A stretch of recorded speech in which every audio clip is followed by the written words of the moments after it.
Hello friends, let us start solving problems based on KVL and KCL. Most of the times you don't really have to apply KVL and KCL. Sums are solved only on tricks.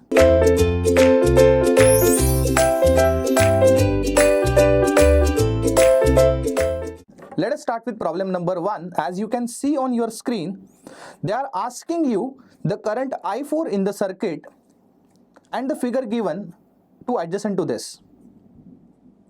So options are given: 12 ampere, minus 12 ampere, 4 ampere, or none of this. As you can see, the circuit, even though appears to be a complex one, now if you see this circuit which appears to be a complex one, you might apply KVL in every loop, but as you can see, there is 1, 2nd, 3rd and 4th. There are total 4 loops. So where you will keep on applying the KVL?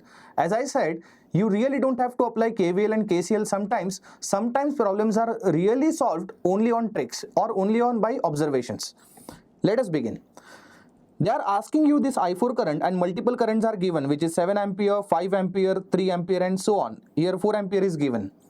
If you see carefully, this can be taken as a node where the outgoing current is 7 ampere and one more outgoing current is there, 5 ampere, and one incoming current I can assume, let's say IS. Can I say that this incoming IS equal to summation of these two outgoing currents, which is 7 ampere and 5 ampere? In fact, I can say that IS equal to 7 plus 5, which is nothing but 12 ampere.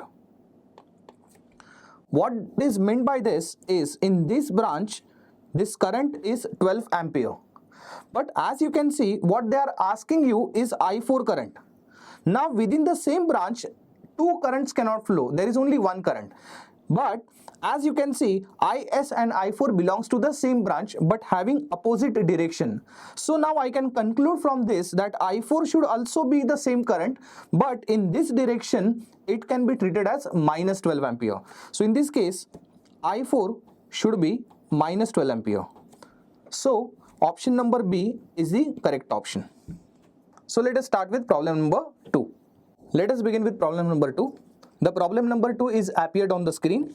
In problem number 2, they say that you have to find voltage V which will be equal to out of these 4 options, which is 9 volt, 5 volt, 1 volt or none of the above.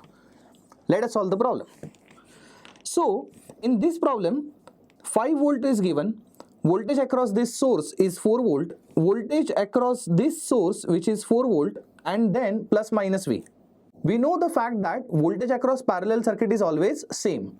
So if you see this voltage source which is connected in parallel with this 2 ohms, so what I can see that the voltage across 2 ohms can be treated as 4 volt only with the same polarity. So I can take voltage across 2 ohms as plus minus same 4 volt.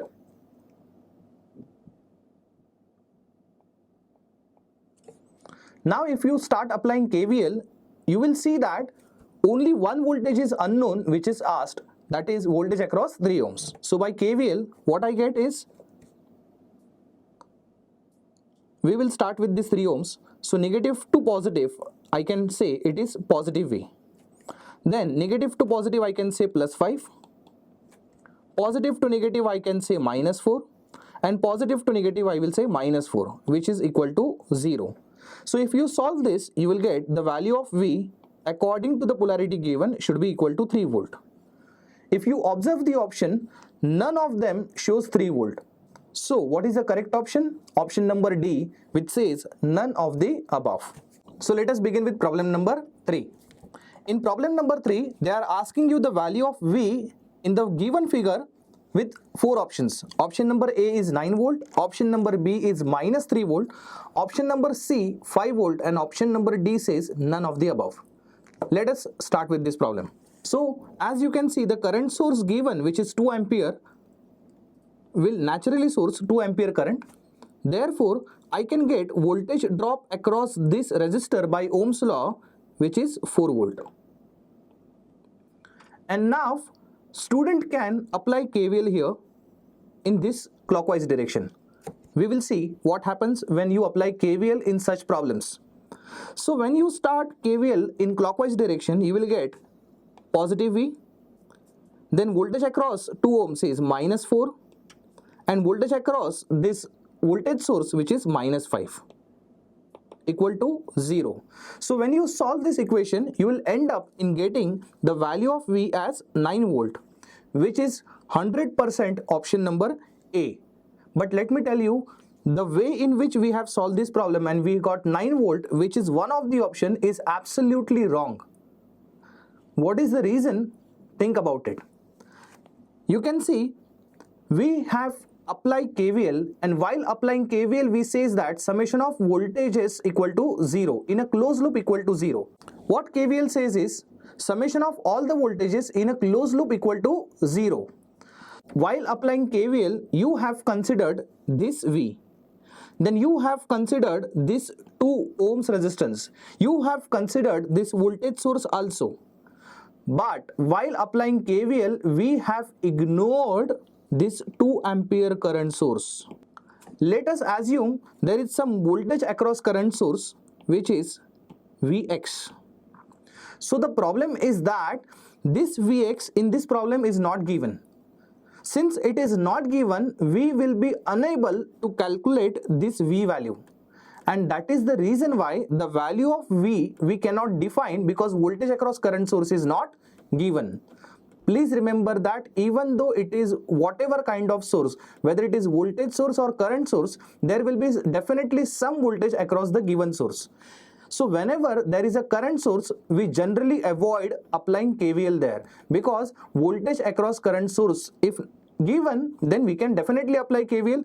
But if voltage across current source is not given, we generally do not apply KVL there. So in this case, since we cannot calculate the answer, we will say which is option number D, which is none of the above. So now we will go to problem number 4. So let us begin with problem number 4. In problem number 4, they are asking you the value of voltage V, which is out of 4 options: 10 volt, 15 volt, 5 volt, or none of the above. In this problem, by observation only, you can see that V is nothing but voltage across this voltage source, which is itself 10 volt. Voltage across this V, voltage V will be equal to 10 volt. So it is option number A. Let us go to the next problem. So let us start with problem number 5. Problem number 5 says the nodal method of the circuit analysis is based on, and there are 4 options given. The first option says it is KVL along with Ohm's law. Option number B says it is KCL along with Ohm's law. Option number C says KCL as well as KVL, and option number D says KCL, KVL along with the Ohm's law. First of all, we should understand that there are 2 classical approaches to solve the problem, which is nothing but nodal analysis and mesh analysis. So as I said, there are 2 approaches. One of them is called as mesh analysis, and the other one is called as a nodal analysis. Please remember, when we do mesh analysis, we apply KVL along with Ohm's law. And whenever we apply nodal, we take the help of KCL along with Ohm's law. So while having nodal analysis, we always apply KCL along with Ohm's law, and the question is actually related to nodal analysis. So in this case, we should select an option which says KCL along with Ohm's law, which is nothing but option number B. So option number B is the correct option. I'm sure you have understood all the 5 problems. Thank you so much for watching the video. Stay tuned to Ekeeda. Subscribe to Ekeeda.